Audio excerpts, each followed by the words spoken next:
हज़रत ज़ुल्करनैन अलैहिस्सलाम ने पूछा कि वो मुसीबत क्या है।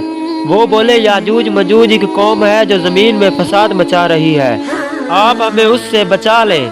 तो हज़रत ज़ुल्करनैन अलैहिस्सलाम ने दो पहाड़ों के दरमियान लोहे और शीशे की एक दीवार खड़ी की ताकि ये कौम उसके पीछे ही रहे।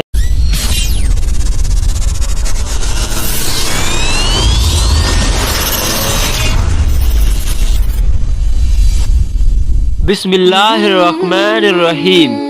अस्सलामुअलैकुम दोस्तों रसूलुल्लाह सल्लल्लाहु अलैहि वसल्लम के ऐलान नबूवत के बाद मदीना मुनव्वरा में मौजूद यहूदी और अरब इकट्ठे हुए और आपस में मशवरा करने लगे कि आप सल्लल्लाहु अलैहि वसल्लम से ऐसे क्या सवाल किए जाएं कि उनके नबी होने की हकीकत वाज़िह हो जाए। ऐसे सवाल जिनका जवाब एक नबी के अलावा कोई और नहीं दे सकता।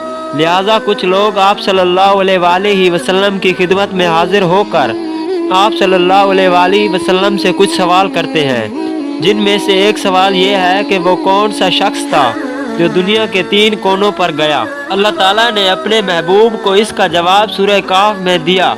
इसका तर्जुमा है कि लोग आपसे दरियाफ्त करते हैं ज़ुल्करनैन के बारे में, आप कह दीजिए मैं उनकी कुछ खबर देता हूँ। इस आयत में ज़ुल्करनैन नामी शख्स का जिक्र किया गया है जिन्होंने दुनिया के 3 कोनों तक का सफ़र किया, और फिर उनके हालात और सफ़र का जिक्र भी कुरान मजीद में किया गया है। कुरान मजीद में है कि वो ज़मीन के मशरक़ी इंतहा तक भी पहुँचे और ज़मीन के मगरबी इंतहा तक भी, और वहाँ पे वो एक ऐसी कौम के पास पहुँचे कि वो कौम हज़रत ज़ुल्करनैन अलैहिस्सलाम की ज़बान नहीं समझती थी। तो तर्जमान के ज़रिए उस कौम से बात हुई। उन्होंने कहा कि आप बहुत बड़े ताकतवर बादशाह हो, हम एक मुसीबत में मुब्तला हैं, आप हमें बचा लीजिए। ज़ुल्करनैन अलैहिस्सलाम ने पूछा कि वो मुसीबत क्या है। वो बोले, याजूज माजूज एक कौम है जो ज़मीन में फसाद मचा रही है, आप हमें उससे बचा लें। तो हज़रत ज़ुल्करनैन अलैहिस्सलाम 2 पहाड़ों के दरमियान लोहे और शीशे की एक दीवार खड़ी की ताकि ये कौम उसके पीछे ही रहे और लोग उनके शर से महफूज रहे।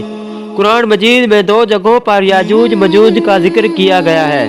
हदीस में है कि याजूज मजूज इतनी कसरत से है कि वो रोज़ दीवार को चाटते हैं कि वो दीवार को ख़त्म कर दे, कि जब ख़त्म होने के करीब रहती है तो कहते हैं अब हम इसको कल ख़त्म करेंगे, और जब वो अगला दिन होता है तो वो वापस आके देखते हैं तो वो दीवार वापस उसी तरह हो चुकी होती है। तो हदीस में है कि आप सल्लल्लाहु अलैहि वसल्लम ने फरमाया कि क़यामत के रोज़ वो कहेंगे कि इंशाअल्लाह इस दीवार को हम कल ख़त्म कर देंगे।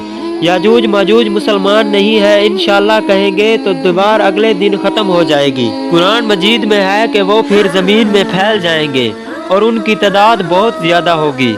ज़मीन में वो ऐसा फसाद मचाएंगे कि लोगों का जीना मुश्किल हो जाएगा। हदीस में है कि फिर हज़रत ईसा अलैहिस्सलाम आएंगे और याजूज मजूज को ख़त्म करेंगे।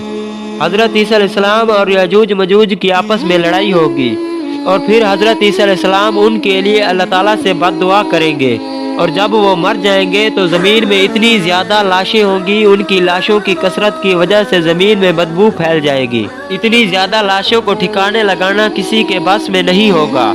फिर हज़रत ईसा अलैहिस्सलाम अल्लाह तबारक व तआला से दुआ करेंगे, बारिश बरसेगी, सैलाब आएंगे, सैलाब में उनकी लाशें बह बह कर ठिकाने लगेंगी।